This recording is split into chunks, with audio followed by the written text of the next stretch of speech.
What's going on, everybody? It's Frito here for Your Overwatch. Jeff gifted us with quite a wacky experimental where the Overwatch balance is getting tuned in ways that we rarely see them do. Some of the highest and lowest performing heroes are getting tweaked, starting off with Baptiste, where they're altering his weapon in two different directions. His primary DPS fire will do 1 less damage, but shoot faster, and his healing nade will heal for 10 more. Remember, it's an AoE, so that applies to multiple teammates, not just one, but shoot slower. The way I think this changes the character a bit is to allow the player to focus a bit more on damage, as your healing shots are limited in a way that they're more burst rather than spam. So you're incentivized to change targets from healing your team to dealing damage, which you should have been doing anyway, but since the gap between your healing shots is so big, you really have to do that if you want to maximize the value. The other major buff to Baptiste was to his amplification matrix, where the width has been nearly doubled. Holy moly, this thing is big, bigger than a Reinhardt shield. This makes it easier for his allies to use it,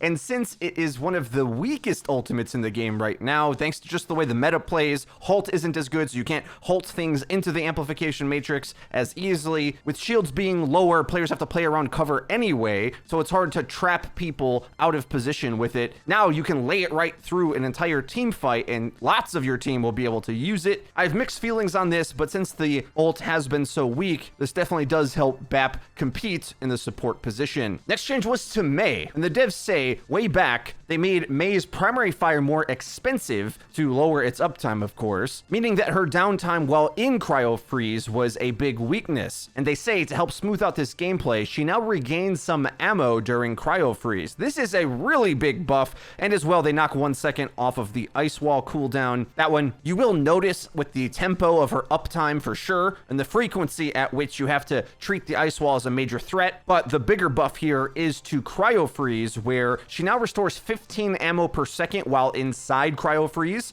which is just super important and really has like a Reaper Wraith form effect where she is guaranteed to come out of cryo freeze being lethal. So a lot of characters like to stack up on top of her to try to punish. Well, now she's coming out of cryo freeze locked and loaded, ready for revenge. And although it's a little bit more obvious when damage numbers are toyed with, I think this uptime change would directly buff her ultimate, seeing as she just has less downtime. So I think you will be building Mei's ult faster just because you can be shooting more often, and perhaps shooting at very crucial times like right out of cryo freeze, where the enemy may be trying to punish you right after your escape has been used. The next change is to McCree. We'll discuss the health part of this, along with the other characters that have had their health changed in this experimental card. The other change is to his reload time, which is kind of like a light version of that Mei buff, especially with his fire rate remaining on the lower side, with his reload going down significantly from 1.5 to 1.2. Now the need of using roll for the instant reload may shorten, and you may be able to have that follow-up 7th shot in time to capitalize on a shooting window, as well as just in general, more pressure damage on the enemy. Again, lowering downtime means your active threat as well as how much damage you can do over the course of an entire team fight and an entire game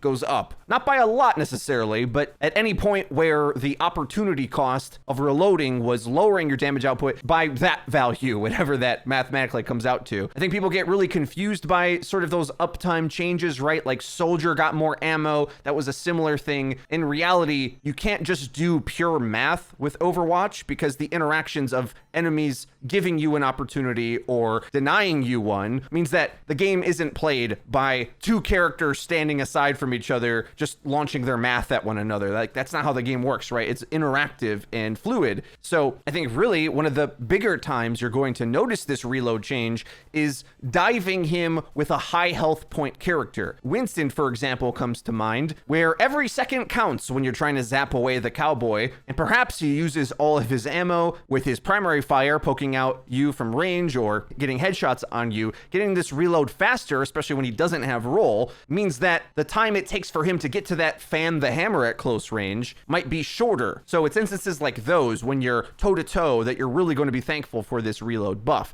Now, on to the health changes. This one I think is going to be a bit controversial, and I'm going to refrain from expanding too much in this video as I'll collect my thoughts, get more experimentation in myself before I weigh in too heavily on whether I think this is good or bad for the game and the actual effects that this will have. Because it's actually just too hard to calculate because you have to rethink every ability in the game when you change breakpoints. So, what have they done? They've increased the health of 3 heroes that have been struggling in the metagame, at least statistically speaking, perhaps underrepresented. McCree, Symmetra, and Brigitte all have their health increased. McCree and Brig both get their base health, the armor's unaffected, but Sim is getting base shields increased. Alongside this, Widowmaker's base health goes down to 175. I think all 3 of these are quite impactful. And let me try to detail some of the ways that it can be impactful. So, Widow, I think, is the easiest one to explain because it's the one that's going to feel the worst on the receiving end, but perhaps fair, seeing how powerful she is. But when you have 175 max health, that means any little bit of chip damage that comes from anything puts you closer to one-hit kill range. What I mean is, Overwatch has like a base burst damage of about 120. A lot of characters, Far Rockets, a Genji Blade Swipe, Junkrat Spam, etc. do 120 damage. When that's damage amped, that goes to 156, which is why Pharah can one-shot a Tracer, for example, and a damage amped Blade can slash dash a squishy, and a lot of other numbers are similar in that realm, where a full body shot close range shotgun blast from Reaper does 140, and a headshot from McCree also does 140. The way that becomes so impactful is that little bits of chip damage that come through all the time in Overwatch, like from Lucio, does 20 damage per shot, or Risa does 11, both of them can headshot. 1 or 2 of these stray bullets will put Widowmaker in critical zone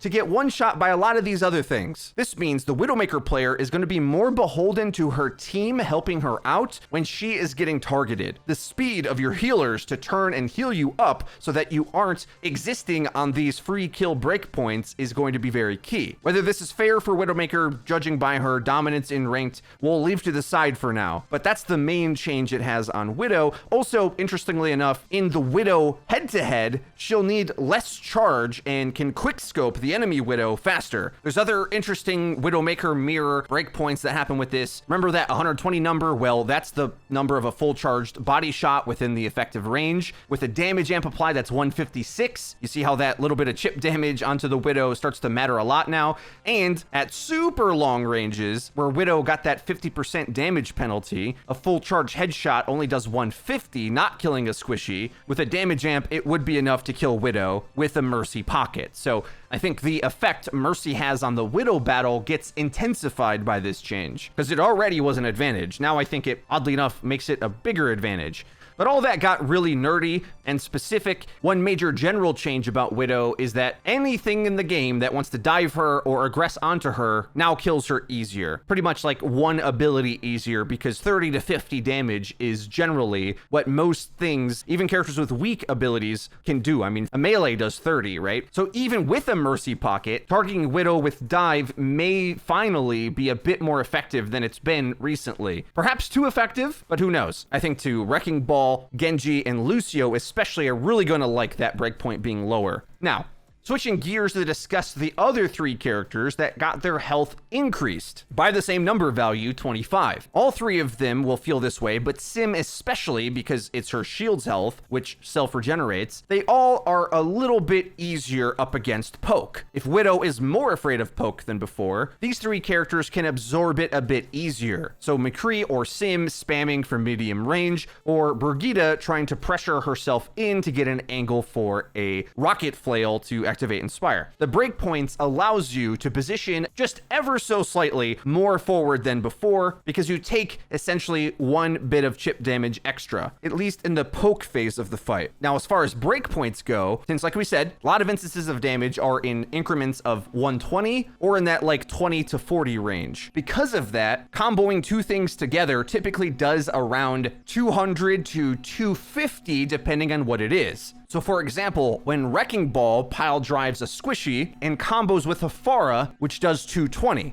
all 3 of these characters now are safe from that interaction, at least dying to it immediately. Another breakpoint to consider, Genji's Dragon Blade slash and dash combo does 170, 221 with a damage amp effect of 30%. So they won't get one shot by that either. You can go through the entire game and think about all manner of things that you will now be able to survive that you used to not be able to, and it's hard to figure out which ones are precisely the one that matters most, at least beforehand, before we all get to really dig into the new patch. But because this is so complicated, it does force us to rethink how everything interacts. And there's always little bits of teamwork being applied where a little extra damage or healing here or there throws things off a bit. So for example, Widowmaker up against McCree used to be heavily in the Widowmaker's favor, but with his health higher and hers lower, although she can still full charge headshot him, a full charge body shot brings him down to 115, whereas he used to go down to 80. So technically you can still full charge body shot him again, but you used to be able to not have to full charge in order to kill him for that second shot. So it's things like that where these characters can shake it off a little bit easier and extend the gap that it takes for them to get to a healer or a health pack and fight back against the thing they're fighting. There's some of these that I haven't properly tested enough to know what I think about,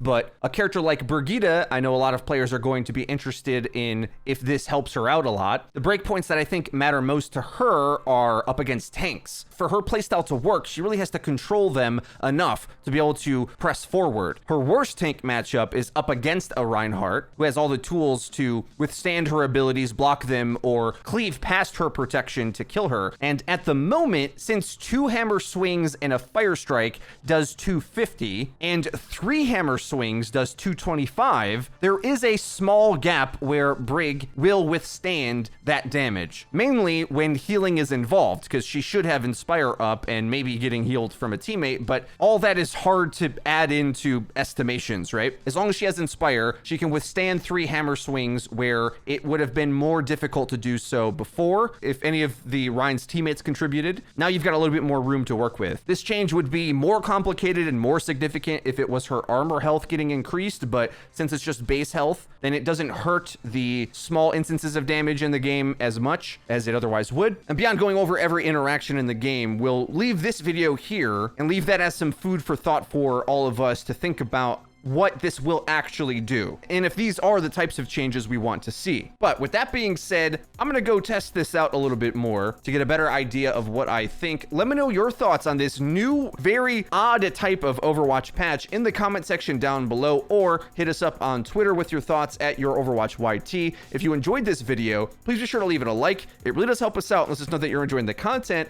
And if you haven't already, hit subscribe and be sure to hit the bell icon to actually get notified when our videos go live. That's been it for me. I've been Frito for Your Overwatch. We'll see you guys next time.